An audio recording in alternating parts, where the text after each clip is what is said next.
Detective Agatha Marple, The Last Stop on the Orient Line Train, A Detective Tales. The last stop on the Orient Line gleamed in the morning sun as it awaited its passengers at the bustling station in Istanbul. Its polished brass fixtures and deep green carriages spoke of elegance, promising a journey steeped in luxury. Agatha Marple, a diminutive woman with a keen eye and an unassuming air, paused on the platform to admire the spectacle before her. Dressed in a modest but impeccably tailored traveling suit, she carried a small leather valise and an expression of quiet curiosity. The station was alive with the sounds of porters shouting instructions, passengers chattering in various languages, and the faint hiss of steam escaping the train's engine. The atmosphere brimmed with anticipation, the sort that came before embarking on an adventure. Agatha made her way aboard, greeting the uniformed steward, who ushered her into the opulent first-class carriage. Inside, the train was a marvel of refinement. The corridors were narrow but lined with polished wood paneling and inlaid with brass accents. Plush carpets muffled footsteps, and the faint aroma of freshly brewed coffee mingled with the scent of leather upholstery.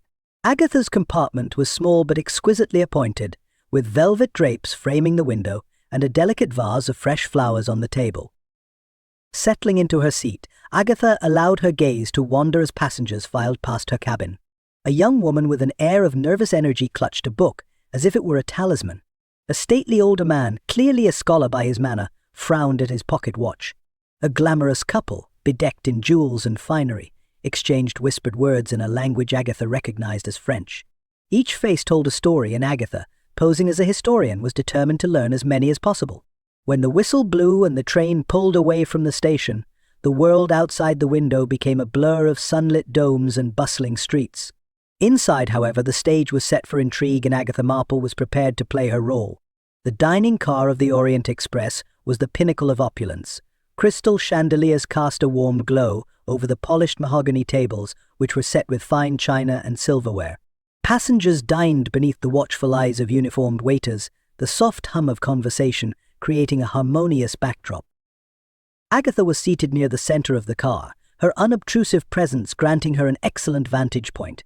Across the room, Dr. Percival Harrington, a tall man with a booming voice and a commanding presence, held court at a table of captivated listeners. His white mustache quivered as he regaled the room with tales of his latest expedition. And there it was, Harrington declared, his voice rising dramatically, buried beneath centuries of sand, a relic unlike any other. The craftsmanship alone suggests it predates recorded history. The audience murmured in appreciation, though not all faces were equally enraptured. Dr. Evelyn Montague, a woman in her mid-30s with sharp features and a steady gaze, tapped her fork against her plate in quiet irritation. Beside her sat Sir Julian Blake, a stout man with an air of practiced joviality. He leaned back in his chair, a smile that didn't reach his eyes fixed on Harrington. "I suppose you've brought this wonder aboard with you, Dr. Harrington?" Sir Julian asked, his tone light but edged with something darker. "It must be a sight to behold." Harrington's chest puffed with pride. "Indeed, Sir Julian, I would not dream of leaving such a treasure unattended. But I must warn you all," he added with a dramatic pause, "this artifact comes with a history, one of misfortune. Some might even call it cursed." A ripple of nervous laughter traveled through the dining car. Madame Dubois, a striking woman with a penchant for expensive jewelry, leaned forward with interest. "Cursed, you say? How deliciously ominous." Agatha noted the flicker of unease that crossed Dr. Montague's face. "Superstition, nothing more," Montague said briskly. "Science deals in facts, not fairy tales." "And yet," Harrington countered, his eyes gleaming, "history is riddled with curses, Dr. Montague. Just as it is riddled with greed, betrayal, and murder." The room fell silent, the weight of his words settling like an unseen shadow. Agatha sipped her tea, her mind already piecing together the dynamics at play. Professional rivalries, strained alliances, and whispers of a cursed artifact. There was much to unravel, and the train had only just departed. The conversation resumed, but the undercurrent of tension lingered. Agatha's gaze swept the room, noting the flickers of resentment in Montague's eyes, the calculating tilt of Sir Julian's head, and the barely contained glee on Harrington's face. The artifact might have been the centerpiece of Harrington's tale, but it was the people surrounding him who truly intrigued Agatha. As the train pressed on through the Turkish countryside, Agatha leaned back in her chair, her hands resting lightly on the table. She had come aboard the Orient Express, seeking answers about history, but it was clear she would find far more than she had anticipated. The last stop on the Orient Line sped through the dusky Turkish countryside, the rhythmic clatter of its wheels creating a steady backdrop for the symphony of polished conversation and clinking cutlery in the dining car. The room, aglow with the light of its crystal chandeliers, exuded an air of refinement. Each passenger appeared perfectly at ease, or tried to appear so. Agatha Marple sat quietly at her table, her hands resting lightly on her lap, her expression that of mild interest. The untrained eye might have dismissed her as a quaint, harmless woman absorbed in her thoughts, but Agatha was anything but idle. Her sharp eyes roamed the room, cataloguing every glance, every fidget, and every carefully chosen word. Dinner was proving as illuminating as she had hoped. At the far end of the car, Dr. Percival Harrington held court, his booming voice drawing amused chuckles and murmurs of interest from his enraptured audience. "I assure you," he declared, waving his wine glass for emphasis, "this artifact is not only genuine but unparalleled in its significance. The craftsmanship, the detail, it could only have been the work of a civilization far older than we dare imagine." Madame Dubois, seated just a table away, tilted her head slightly, her red-lipped smile both gracious and sharp. "Indeed, Dr. Harrington, and yet I cannot help but wonder where exactly was this extraordinary find unearthed. It sounds almost too good to be true." The table fell momentarily silent. Harrington's smile wavered, but he recovered quickly, raising his chin. "The site must remain undisclosed for now, Madame Dubois. The academic world is rife with opportunists, as I'm sure you understand." "Of course," Dubois replied, her tone honeyed but her gaze unyielding. "And I imagine such an artifact would come with complications, no? Questions of provenance, perhaps?" At this, Dr. Evelyn Montague, seated beside Harrington, shifted uncomfortably. She reached for her water glass, but her knuckles whitened as she gripped the stem. Agatha noted the movement, filing it away with quiet precision. Sir Julian Blake, on Harrington's other side, leaned back in his chair, his expression carefully neutral, but his eyes glittering with interest. Harrington, seemingly unbothered, laughed heartily. "The only complication, madame, is the artifact's ability to inspire awe, and perhaps a touch of envy." He cast a pointed look around the room, his gaze lingering on Montague and Blake. But then, jealousy has always been the shadow of greatness. Madame Dubois's smile widened, though her eyes remained cold. "How fascinating! And is it true, Dr. Harrington, that this relic is said to be cursed?" The word hung in the air, drawing a collective intake of breath from those nearby. A flicker of something passed over Harrington's face, irritation perhaps, but it was gone in an instant. "Ah, the curse," he said, chuckling dismissively. "Merely superstition, I assure you. A relic of this magnitude is bound to inspire wild tales. It's the hallmark of human imagination." Dubois leaned back in her chair, her fingers toying absently with the stem of her wine-glass. "Superstition, yes." And yet, her eyes darted to Montague, whose expression had grown visibly strained. "Superstition often begins with a grain of truth, does it not?" Agatha's gaze shifted to Montague, who was now dabbing at her lips with a napkin, her movements rigid. Sir Julian, for his part, appeared to suppress a smirk. Agatha allowed herself a faint smile, though it was born of curiosity rather than amusement. The dynamics at play here were as intricate as the meal's presentation. "Quite enough of this talk of curses," Harrington declared, his voice booming with forced cheer. "Let us raise a toast to the triumphs of human discovery and the indomitable spirit of exploration." Crystal glasses clinked, and the tension in the room eased on the surface at least. Agatha sipped her wine, her mind working swiftly to connect the threads she had observed. The overt challenge from Madame Dubois, the quiet agitation of Dr. Montague, the detached amusement of Sir Julian, each spoke of histories and motives yet to be unveiled. The train continued its journey, the night outside deepening into inky blackness. Within the dining car, however, the shadows of greed, envy, and ambition loomed just as darkly. Agatha Marple, ever vigilant, knew those shadows would only grow as the journey pressed on. The dining car of the last stop on the Orient Line was alive with laughter and conversation as the passengers dined beneath the soft glow of crystal chandeliers. Agatha Marple sat quietly at her table near the rear of the car, enjoying the perfectly cooked sole meunière and listening to the harmonious murmur of voices. The atmosphere was one of cultivated indulgence, a testament to the train's legendary reputation. At the center of the room, Dr. Percival Harrington presided over his table like a king in his court, regaling his companions with tales of ancient treasures and archaeological triumphs. His booming laugh punctuated the din, commanding attention from nearby tables. "I assure you, the dig was treacherous," Harrington declared, his mustache quivering with amusement. "But one does not unearth history's secrets by playing it safe." Just as he raised his glass to punctuate the statement, his expression faltered. He blinked rapidly, his face flushing crimson. A sudden, violent cough interrupted his words. The room fell silent as he clutched at his chest, his movements growing frantic. "Dr. Harrington." Sir Julian Blake rose from his seat, his jovial demeanor replaced by alarm.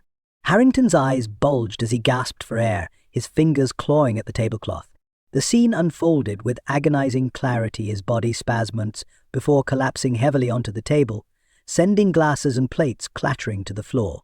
Screams erupted and chairs scraped against the polished floor as passengers surged to their feet. Agatha remained seated, her expression unreadable but her sharp eyes never leaving the figure slumped over the table. The train's conductor and a steward rushed into the car, followed closely by the ship's doctor, a composed man with silver hair. He knelt beside Harrington, his fingers moving efficiently to check for signs of life. After a tense moment, he straightened, his expression grim. "He's dead." The dining car erupted into chaos. While others were caught up in the confusion, Agatha Marple observed the room with quiet detachment. It was not the spectacle of Dr. Harrington's death that held her attention, but the reactions of the passengers. Panic, fear, and shock rippled through the crowd, but not all reactions were equal. Dr. Evelyn Montague stood frozen, her hands clutching the back of her chair, her face pale but composed. Madame Dubois, ever the picture of elegance, had placed a hand over her mouth, her eyes wide with what appeared to be genuine surprise. Sir Julian Blake, on the other hand, seemed less distraught and more calculating, his eyes scanning the room with a peculiar intensity. The conductor attempted to calm the passengers, his voice steady but firm. "Please, everyone, return to your seats. We will sort this out in due course." As the room quieted, a steward hurried in, whispering something urgently to the conductor. The conductor's face tightened as he turned to address the passengers. "Ladies and gentlemen, I must ask for your patience. A search of Dr. Harrington's cabin has revealed that an artifact, a small relic of great value, is missing." Gasps rippled through the room. "Stolen?" Madame Dubois asked, her voice sharp. "Surely not." "I regret to say it appears so," the conductor replied gravely. This artifact was of significant historical importance. Agatha noted the ripple of unease that passed through the room. The missing artifact, combined with Harrington's sudden death, had cast a shadow over the evening. She leaned back in her chair, her mind already piecing together the first threads of the puzzle. The conductor cleared his throat, drawing the attention of the room. "I must inform you all that the cabin doors were locked during the dinner service. This is standard protocol to ensure passenger safety while the staff is engaged with dinner preparations." A murmur of confusion swept through the room. Sir Julian raised an eyebrow. "Locked cabins? That seems an unnecessary precaution." "It is the train's policy," the conductor replied, his voice even. "This means that no one could have entered or exited Dr. Harrington's compartment during the meal. But the artifact is missing," Madame Dubois pointed out, her tone tinged with skepticism. "How do you explain that?" Agatha's voice, quiet yet firm, broke through the conversation. "The implication is clear, madame. If the doors were indeed locked, the theft, and perhaps the murder must have been committed by someone seated here in this very room." A heavy silence fell over the dining car as the passengers exchanged uneasy glances. Agatha glanced toward the table where Harrington's body still lay, now partially concealed by a hastily draped tablecloth. Her sharp eyes flickered toward the other passengers, noting every shift in posture, every twitch of a hand. The train rocked gently as it sped through the night, its passengers now bound together by the threads of suspicion and fear. Agatha Marple remained seated, her expression calm, her mind anything but. The clues were there hidden in the chaos, waiting to be uncovered. The train's lounge car was a haven of quiet sophistication. Rich mahogany walls, plush velvet chairs, and soft lamplight lent it an intimate air, a sanctuary from the growing storm of suspicion that clouded the Orient Line. Agatha Marple, knitting needles in hand, sat unobtrusively near a window, the faint clack of the train's wheels underscoring her thoughts. The truth, she knew, was buried not in the details of Dr. Harrington's death, but in the tangled web of human motives surrounding him. Her first stop was Dr. Evelyn Montague, who occupied a corner chair, leafing through a well-worn book. The younger woman's sharp features and brisk movements belied her apparent calm. Agatha approached with her usual air of gentle curiosity. Such a terrible business, Agatha began softly, lowering herself into the chair opposite. "I hope I'm not intruding. You must be quite shaken." Dr. Montague looked up, startled, then composed herself. "Not at all. It's unfortunate, of course, but Dr. Harrington was not a man who inspired warm feelings." Agatha raised an eyebrow, feigning surprise. "Oh, I thought the two of you were colleagues." "We were," Montague replied, her voice clipped, though the term implies a level of respect that was not mutual. Dr. Harrington had a way of appropriating the work of others and presenting it as his own, a habit that earned him a fair share of enemies. Agatha's needles clicked rhythmically as she processed the remark. "Enemies indeed," she murmured. "I do hope your work didn't suffer too greatly under his shadow." Montague's lips thinned, but she said nothing, her silence more revealing than words. Sir Julian Blake was next, seated at the bar nursing a glass of brandy. His affable demeanour from the night before had given way to something more sombre, his expression thoughtful as he turned the glass in his hands. Agatha slid onto the stool beside him, her presence as unobtrusive as a breeze. "Quite the tragedy," she said conversationally, "and such a prominent figure, too. Dr. Harrington must have been a difficult man to work with." Blake let out a soft chuckle. "That's putting it mildly, Miss Marple." Harrington was a genius, no doubt, but he had the financial acumen of a child, always biting off more than he could chew, promising returns he couldn't deliver. It's a wonder he managed to keep his head above water as long as he did. "Ah," Agatha said, her tone light, "and you were his financial backer, were you not?" Blake gave her a wry smile. "Guilty as charged. Though I suppose you could say it wasn't so much backing as bailing him out time and again. Harrington was deep in debt, you see. Very deep. How unfortunate," Agatha murmured. "Did he owe you much?" "Enough," Blake replied cryptically, downing the last of his brandy. "Enough to make me wish I'd never met him." Madame Dubois was seated in the lounge's most luxurious chair, her gloved fingers delicately cradling a cigarette holder. Her gaze drifted toward the passing scenery as Agatha approached, but her smile was gracious when she turned to greet her visitor. "Miss Marple," Dubois said smoothly, "to what do I owe the pleasure?" "Oh, I wouldn't call it pleasure, madam," Agatha replied, taking the seat beside her. "This dreadful business with Dr. Harrington weighs heavily on us all. I thought to distract myself with conversation." Dubois gave a faint laugh, exhaling a stream of smoke.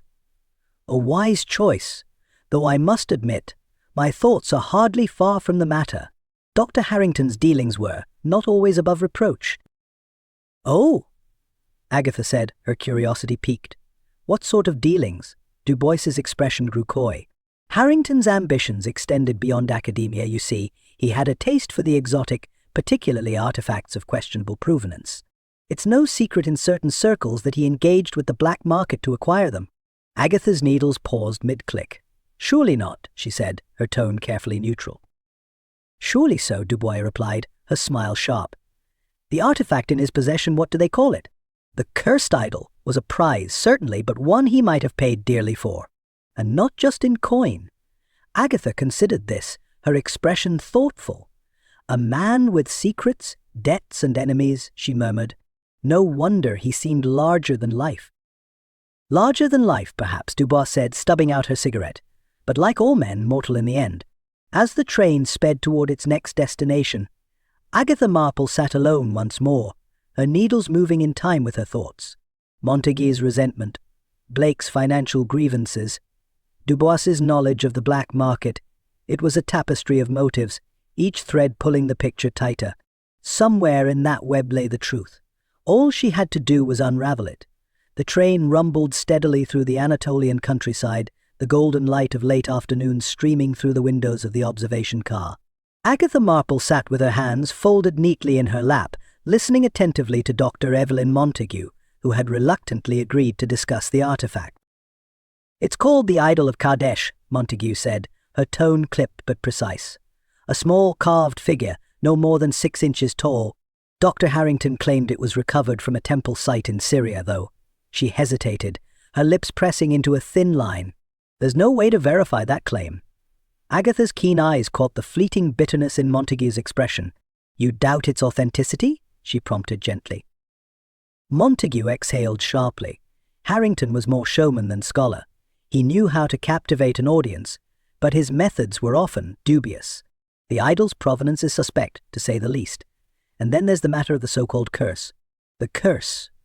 Agatha echoed, her voice soft but laced with curiosity. Montague gave a dismissive wave of her hand. Superstitious nonsense. The idol is said to bring misfortune to anyone who possesses it. Harrington loved to embellish such tales, it made his discoveries more marketable. But you don't believe in the curse, Agatha pressed. Of course not, Montague replied firmly.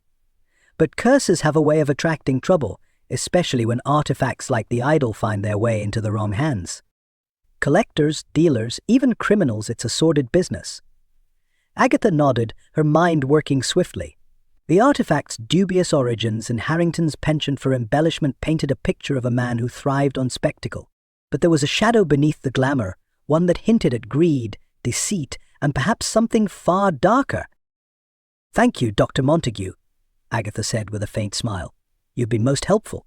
As Montague returned to her cabin, Agatha remained in the observation car, her thoughts circling the idol like a bird of prey. A cursed artifact, a murder, and a missing relic. It was a puzzle with too many missing pieces. But one detail stood out. If Harrington had the idol in his possession, where was it now? And had it been the real artifact at all? The corridor outside Sir Julian Blake's cabin was quiet, the hum of the train's engine the only sound. Agatha paused before the door, her gloved hand resting lightly on the brass handle. Sir Julian had excused himself earlier, claiming a headache, and she suspected he would not return soon. It was an opportunity too good to ignore. The cabin was modestly furnished but elegant, the kind of space befitting a man of Sir Julian's stature. Agatha moved with practiced efficiency, her sharp eyes scanning for anything out of place. It did not take long to find it. Tucked inside the drawer of the writing desk was a small glass vial, its stopper missing. Agatha held it up to the light, her brows knitting together in thought. The faint residue at the bottom suggested it had once contained a liquid poison, perhaps. Her pulse quickened, but she forced herself to remain calm. The discovery was significant, but it also felt staged. The vial had been too easily found, its placement almost deliberate. Agatha's lips pressed into a thin line as she set it back in the drawer, her mind churning with questions. Why leave such incriminating evidence in plain sight? Sir Julian was a man of considerable intelligence, surely. He would not be so careless. Unless, of course, he had wanted someone to find it. As Agatha straightened, a faint creak behind her sent a chill down her spine. She turned swiftly to find Madame Dubois standing in the doorway, her expression one of amused curiosity. Miss Marple, Dubois said smoothly, stepping inside, I didn't take you for the snooping type. Agatha offered a polite smile, her mind racing to formulate a response. Curiosity, Madame Dubois. It's a habit of mine. Indeed, Dubois said, her gaze drifting toward the writing desk. And did your curiosity yield anything of interest? Not yet, Agatha replied evenly. But one never knows where a clue might appear. Dubois's lips curved into a faint smile. How true. She stepped closer, her eyes glittering. But be careful, Miss Marple. Curiosity can be dangerous. With that, she turned and swept out of the cabin, leaving Agatha alone with her thoughts. The vial of poison was a clue, but whether it was genuine or a red herring remained to be seen. What was clear, however, was that the game was far from over and Agatha Marple was determined to win. The last stop on the Orient Line rattled steadily through the mountains, the surrounding landscape veiled in a soft, misty haze. Within the confines of the train's first-class lounge, Agatha Marple sat at a small table near the corner, seemingly engrossed in her knitting. The soft clack of her needles was a soothing counterpoint to the whispers of conversation that filled the room. She wasn't knitting for leisure, however. Her sharp ears caught every word exchanged between Madame Dubois and Sir Julian Blake, their conversation low but charged. Madame Dubois's voice carried a tone of cool control, while Sir Julian's responses were clipped, his usual jovial air absent. Agatha had no doubt that she was listening to something significant. When Madame Dubois excused herself and drifted elegantly out of the room, Agatha rose with purpose. She caught up to Madame Dubois in the corridor, where the soft glow of brass sconces illuminated her confident stride. "Madame Dubois," Agatha began gently, "I wonder if I might trouble you for a word." Dubois paused, her brow arching ever so slightly. "Miss Marple, you do have a talent for finding me at the most curious times." Agatha smiled. "Curiosity is a habit of mine, I'm afraid." Dubois considered her for a moment before nodding. "Very well. Shall we speak here, or would you prefer somewhere more private?" "The lounge will suffice," Agatha replied, gesturing for them to return. Once seated, Agatha began with the same unassuming warmth that had disarmed many before Madame Dubois. "I've been reflecting on Dr. Harrington's sudden death. Such an unfortunate loss, particularly given the artifact he was transporting." Dubois's expression didn't waver, but her fingers tensed slightly against the edge of her chair. "It is tragic, of course, though, if I may say, his reputation wasn't entirely unblemished." "Indeed," Agatha agreed. "I've heard whispers that he intended to sell the artifact upon reaching Paris. Quite a lucrative endeavor, if true." Dubois's lips curled into a faint smile, though it didn't reach her eyes. "The art world is rife with temptation, Miss Marple. I'm sure you understand that such rumors are common." "Oh, I understand," Agatha said, her tone mild. "But I also understand you've had dealings with the collector Roland Vasseur. His reputation in certain circles is colorful, to say the least." Dubois's composure faltered, her gaze narrowing slightly. "You are well informed." Agatha's smile deepened. One must be when traveling in such esteemed company. "Tell me, madame, do you think it possible that Dr. Harrington's death was less about rivalry or jealousy and more about securing his treasure for another buyer?" Dubois leaned back, her fingers now perfectly still. "That, Miss Marple, would depend entirely on who stood to benefit." Agatha nodded, satisfied she had planted the seed of doubt. She let the conversation drift to safer topics, but the look in Dubois' eyes as they parted told her everything she needed to know. Dubois was hiding something, and Agatha was closer than ever to uncovering what. Later that evening, Agatha found herself in the dining car, seated across from Dr. Evelyn Montague. The two women spoke in hushed tones, their conversation masked by the soft hum of other diners. "I must ask for your assistance, Dr. Montague," Agatha said, her voice carrying an undercurrent of urgency. "Did you, by chance, take any photographs of the artifact before Dr. Harrington's death?" Montague blinked, surprised. Yes, I did. As part of the documentation process." "Would it be possible to see them?" Montague hesitated, her gaze wary.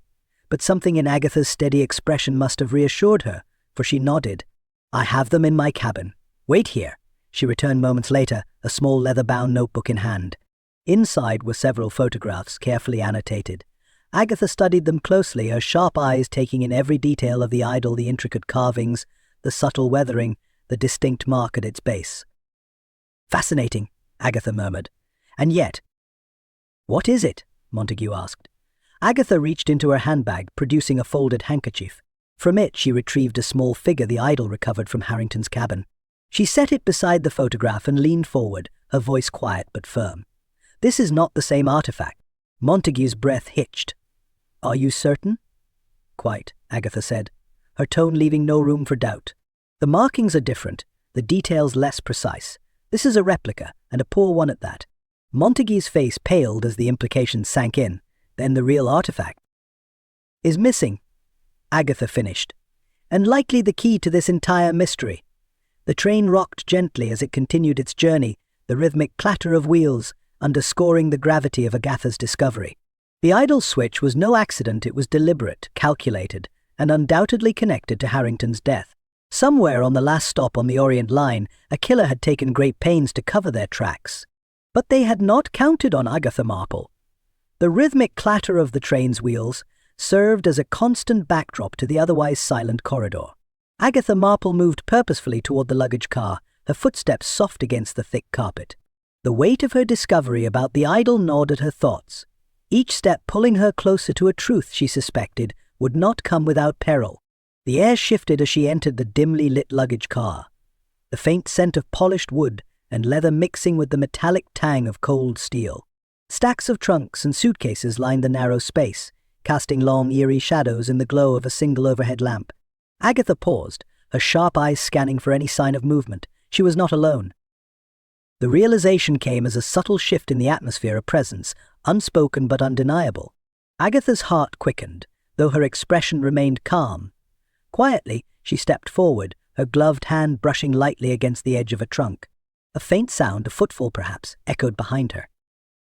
"Who's there?" she called, her voice steady but edged with authority. The silence that followed was deafening, save for the hum of the train speeding through the night. Then came the creak of a door swinging shut. In an instant, the light overhead flickered and dimmed, plunging the car into a maze of shadows. Agatha turned swiftly, her sharp mind racing. Whoever was there intended to trap her. The heavy door to the corridor had been pulled shut, its lock now audible with a decisive click. "Ah," she murmured, her voice tinged with dry amusement despite the situation. How thoughtful. Moving cautiously, Agatha edged deeper into the car, her senses heightened. She felt the chill of the night seep through the thin walls of the train, heard the faint rustle of fabric to her left. The assailant was waiting, perhaps hoping she would panic and make herself an easy target. But Agatha Marple did not panic. Her hand brushed the latch of a nearby trunk, and she paused. With a quick motion, she yanked it open, the sudden noise reverberating through the car. The response was immediate. A figure darted from the shadows, their movement sharp and deliberate. In the fleeting light, Agatha glimpsed the outline of a figure cloaked in dark fabric, their face obscured by the brim of a hat. The figure lunged toward her, but Agatha anticipated the move. She sidestepped swiftly, her small frame surprisingly agile. The assailant stumbled, their shoulder colliding with a towering stack of luggage. The crash of falling trunks filled the car, the sound muffling Agatha's hurried retreat toward the door. Her fingers found the lock, fumbling momentarily before she twisted it open. The door creaked as it swung ajar, letting in the faint light of the corridor beyond. Agatha slipped through, slamming the door shut behind her and locking it in one fluid motion. She turned to see the startled face of a steward passing by. "Miss Marple," he exclaimed. "Are you quite all right?" Agatha straightened her hat, her composure unshaken. "Quite, thank you. Though I suggest you alert the conductor. There's someone in the luggage car who shouldn't be there." The steward paled but nodded, hurrying off to carry out her instructions. Agatha stood in the corridor for a moment, her sharp mind piecing together the implications of what had just occurred. The attempt on her life confirmed one thing. The murderer knew she was closing in on the truth. With a faint, wry smile, she adjusted her gloves and began walking back toward her compartment. The game had taken a dangerous turn, but Agatha Marple had no intention of backing down. If anything, her resolve had only strengthened. The shadows on this train were deep, but she intended to bring every one of them into the light. The train's dining car was unusually quiet, the usual hum of conversation replaced by a heavy, tense silence. Passengers sat stiffly in their chairs, eyes darting toward the far end of the car where the conductor stood with Dr. Evelyn Montague. Her face was pale, but her posture was resolute as she held her head high, a stark contrast to the murmured accusations swirling around her. "I regret this," Dr. Montague, the conductor, began, his tone grave, "but the evidence is compelling. This vial was found in your medical kit." He held up a small glass container, the faintest residue of a liquid clinging to its bottom. "That is absurd," Montague replied firmly. "I don't deny that it's mine, but it is standard for a physician to carry such items. That does not make me a murderer." A low murmur rippled through the gathered passengers, a blend of curiosity and suspicion. Agatha Marple, seated near the back of the car, observed the scene with narrowed eyes, her knitting needle still for the first time that evening. "Compelling evidence, perhaps," Agatha finally said, her voice cutting cleanly through the tension, "but circumstantial nonetheless." All eyes turned to her as she rose from her seat, her demeanor calm but commanding. "Tell me, Mr. Conductor," she continued, stepping forward, "was this vial discovered in plain view?" The conductor hesitated. "It was found during a routine check of Dr. Montague's belongings." "Indeed," Agatha said, her tone sharpening. "And yet, if I were inclined to commit such a crime, I would not leave such an incriminating item in my own possession, let alone where it could be so easily discovered. Would you?" Montague's eyes flickered with gratitude as the murmurs began to shift, suspicion now tinged with doubt. The conductor, visibly unsettled, cleared his throat. "The matter is serious, Miss Marple. It is not merely conjecture. Precisely why conjecture should not lead to a hasty conclusion." Agatha replied smoothly. "If you wish to solve this crime, Mr. Conductor, I suggest we look beyond the surface." Agatha found herself in the quiet sanctuary of the observation car later that evening, her thoughts a labyrinth of possibilities. The darkness outside was impenetrable, the faint glow of lanterns reflecting on the polished glass as she pieced together the fragments of the case. She was not alone for long. Sir Julian Blake approached, a glass of brandy in hand and a curious look in his eye. "Miss Marple," he said, easing into the chair opposite her, "you do have a talent for creating doubt." "It is a talent born of necessity." Agatha replied, her expression mild. "Dr. Montague is not the only one on this train with secrets, after all." Blake's lips twitched into a wry smile. "Harrington, you mean? I suspect he had a great many." "You suspect correctly," Agatha said, her tone light but pointed. "Tell me, Sir Julian, were you aware of Dr. Harrington's creative tendencies?" Blake raised an eyebrow. "Creative? Let us say he had a penchant for acquiring artifacts of questionable authenticity," Agatha clarified, "and for inflating their value through less than honest means." Blake's expression darkened. "Ah, that does sound like him. A genius in his field, but always with an eye for the dramatic, and dare I say the lucrative." Agatha nodded thoughtfully. "Such practices create enemies, wouldn't you agree? Rivals, creditors, even accomplices who may have felt slighted." Blake swirled his brandy, his gaze distant. "Quite." As he fell into contemplative silence, Agatha's mind sharpened its focus. Harrington's forgeries were not mere academic missteps, they were the seeds of deeper resentment, perhaps even murder. But who among the passengers had both the motive and the means to end his life? The answer came to her later, in the form of Madame Dubois's luggage. Agatha had waited patiently for the right moment, slipping quietly into Dubois's cabin while the woman was occupied elsewhere. The room was as elegant as its occupant, richly patterned fabrics, a faint trace of expensive perfume, but Agatha's attention was on the heavy trunk near the foot of the bed. She worked quickly, her hands nimble and efficient. The hidden compartment was not immediately apparent, but Agatha's experience with such things lent her an edge. With a subtle press along the side of the trunk, a panel gave way, revealing its secrets. Inside was a second vial, identical to the one planted in Montague's medical kit. Alongside it was a sheaf of correspondence letters bearing the name Roland Vasseur, a well-known dealer in stolen artifacts. Agatha's heart quickened as she read the incriminating details: negotiations for the idol, promises of payment upon its delivery, and veiled threats should anything interfere. Dubois had been working with Vasseur, that much was clear, and she had every reason to silence Harrington before he could expose her dealings. Agatha replaced the items carefully, her thoughts racing as she exited the cabin. She had no doubt now that Dubois was at the heart of this web, but her next move would be critical. For all her cunning, Dubois had underestimated one thing: the resolve of Agatha Marple. The Grand Salon car of the last stop on the Orient Line was a study in opulence.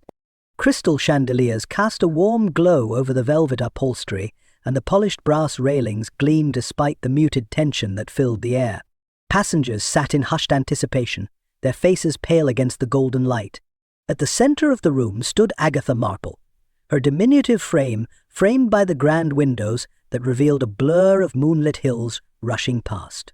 She adjusted her gloves with quiet precision, her eyes sweeping the room before she began. "Ladies and gentlemen," she said, her voice calm but commanding, "we find ourselves nearing the conclusion of a most unfortunate affair. The murder of Dr. Harrington, while tragic, was not without logic or purpose. Tonight I intend to lay bare the truth." A murmur rippled through the room. Madame Dubois sat poised, her gloved hands folded elegantly in her lap, her expression one of mild curiosity. Sir Julian Blake fidgeted with his cufflinks, while Dr. Montague's steely gaze betrayed a mix of relief and wariness. "The key to this mystery," Agatha continued, "is the artifact Dr. Harrington so proudly displayed. Or rather, what he claimed to display. For as I discovered, the idol found in his cabin was a forgery, a fact that held far greater significance than I initially realized." She paused, letting the words sink in. "The forgery, you see, was no accident. It was part of a calculated plan to divert suspicion and facilitate a far more lucrative scheme." Madame Dubois's smile faltered, her knuckles tightening against her chair. Agatha took a step forward, her sharp gaze fixed on Madame Dubois. "From the beginning, the idol's so-called curse was a smokescreen, a tale spread to sow fear and mislead the curious. And who better to exploit such superstition than you, Madame Dubois? The room collectively inhaled. Dubois's composure cracked for a fraction of a second, but she recovered swiftly. "Miss Marple," she said with a cool laugh, "I'm afraid your imagination has run away with you. What possible motive could I have?" Agatha's lips curved into a faint smile. "You had every motive. Dr. Harrington's history of acquiring and selling artifacts of questionable provenance was well known, but you saw an opportunity to turn his habit to your advantage.